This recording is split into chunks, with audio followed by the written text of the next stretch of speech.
shapes health outcomes in America. And then this one also says healthcare administrators can help advance health equity by looking at the data and so on. Now, this is also important because if you really need like help or you need like help mentally or you need help physically and you're not getting the help you deserve because of your race and that, it's health injustice. Now, with health injustice, there are ways to go against it by spreading online the impacts of health injustice, like yeah, spreading the impacts, donate to organizations that help provide support for minorities that lack the help of people, health treatment, like I was saying before. Everybody deserves the right to a doctor, a nurse. Educate doctors and health professionals that all lives matter. All lives do matter. No one should be excluded. Treat all equally. Now, also make goals sprints. These are like the like I did in history. These are the strategies. These are the goals. Make all make all equal in the health department. Include equal medical treatment. Allow all to have health care. Heavy on the last one today because today, like we heard that Medicaid, I think is gone. I think, or wait, yeah, so one of it's gone. I forgot what it's called. Okay, in conclusion to my 8th year presentation, racial this shows how racial oppression occurred in the past, present, and our goal is to make sure it doesn't get into the future. Also, in my presentation, the wilting of flowers represents minorities facing racial oppression. And like the wilting flower, it needs water to grow again. And like oppression, we can help it from wilting and ruining our flowers by passing it on to others about the importance of stopping oppression, but also speaking up against it can help stop the wilting of the language and the wilting of our humanity. I especially like this quote that I made in this flower because um now the reason why I wrote this down is because I made a metaphor of flowers as like African Americans slash minorities because I feel like if we all work together, like we all gather our water and can support, we can help like rebloom like everybody getting the same rights. And thank you for coming to my final FPT from 5th grade to 8th grade year. And this is my art project. I don't know if you can see it that well. But this was a No Kings because I saw on the news about the No Kings protest and I was actually inspiring.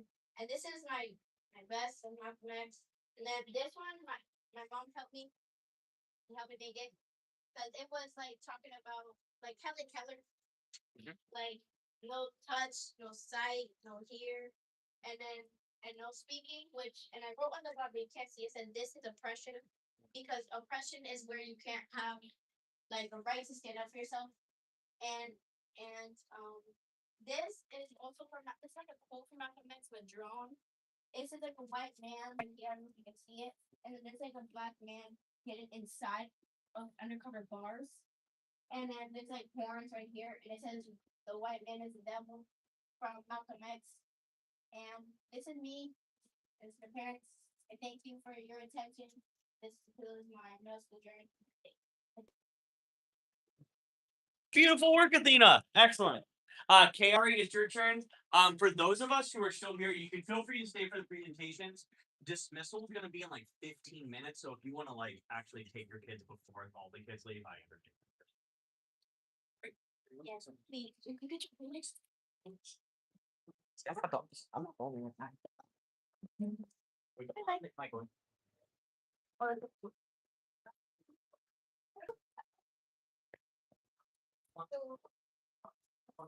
No.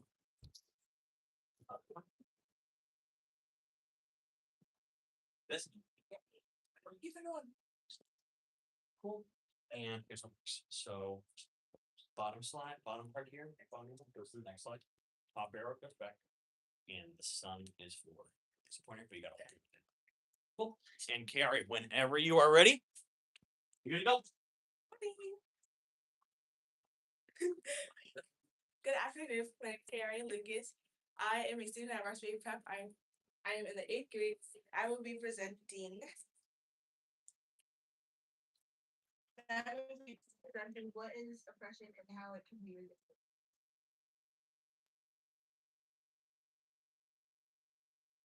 Oppression, in my own words, is a system that limits freedom in things like genders and races, etc. We'll talk about how we can resist it together. Gender oppression is an unfair treatment specifically to women. Racial oppression is a system of unfair treatment to Native and African Americans. In ELA, Malcolm X and Frederick Douglass both faced oppression and fought against it. Data will show current limitations on household wealth and how women are limited in that. Science shows health injustice, and history shows changes versus continuities.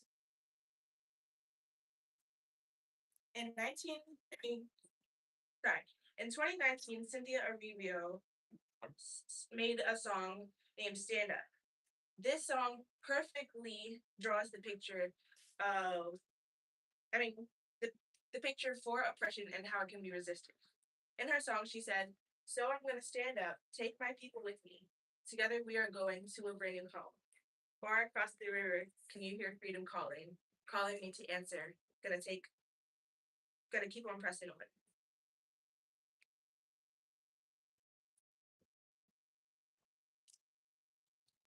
Okay, so in the book, the autobiography of Malcolm X as told to Alex Haley, Malcolm X was an activist who fought against discrimination due to experienced racial violence. As quoted in his book, he said, "Our home was burning around us." Here we see how Malcolm was racially discriminated against and how he combated it.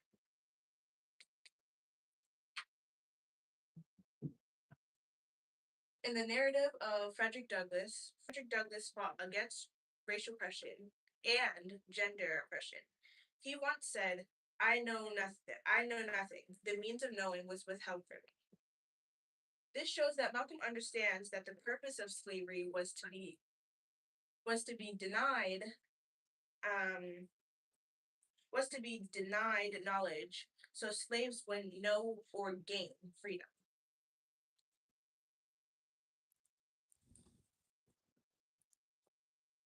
In math, because of racial oppression, the household wealth of Black people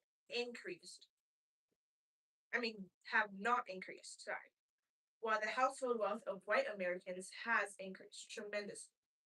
Because of systemic educational oppression, the assets of whites skyrocketed.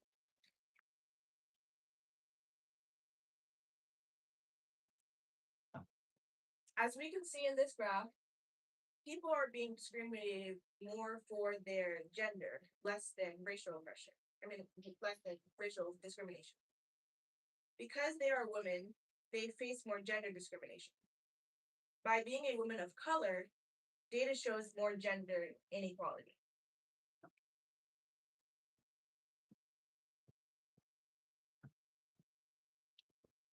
What if we all took away people's freedom? Say and do absolutely nothing. Support companies who blatantly discriminate. That wouldn't help at all. Let's instead respect the freedom of all people to choose their own trail in life and spread awareness about what oppression really is through signs and posters.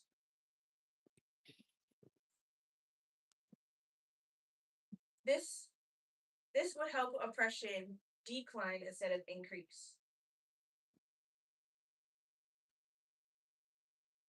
In history, even though there are some things that still are occurring to this day, there has been a significant change over the years.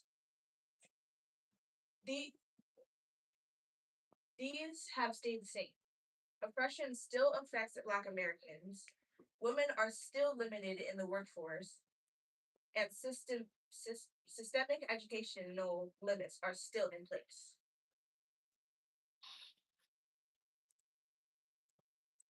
The Civil Rights Act of 1964 stopped racial oppression in hotels, restaurants, theaters, and stores.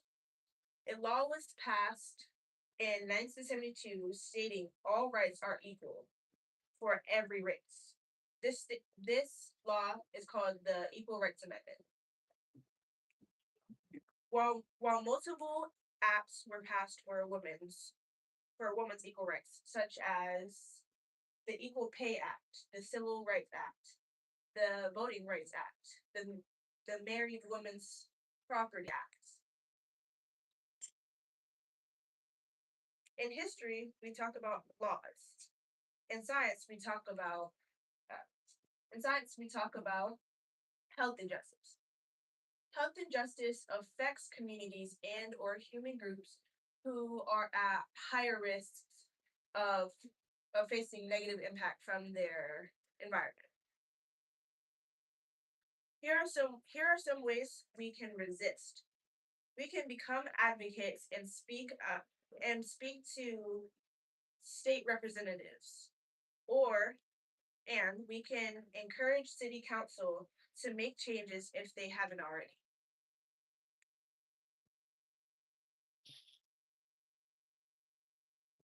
People are not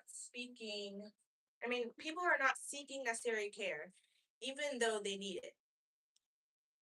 They're scared of being mistreated.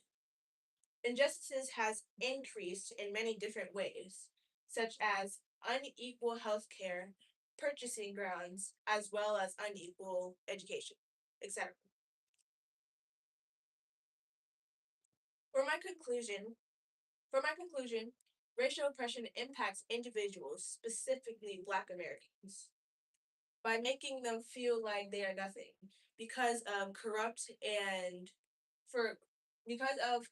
beliefs and systems. We can resist racial oppression by standing up against their stereotypes and the mistreatment we face. In a song named Get Up, Stand Up by Bob Marley and the Wailers, Bob Marley clearly states oppression and how we can resist it by getting up and standing up for our rights.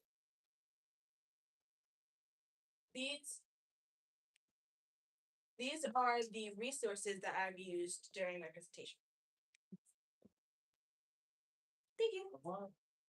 Nice work, Ari. Excellent job. People.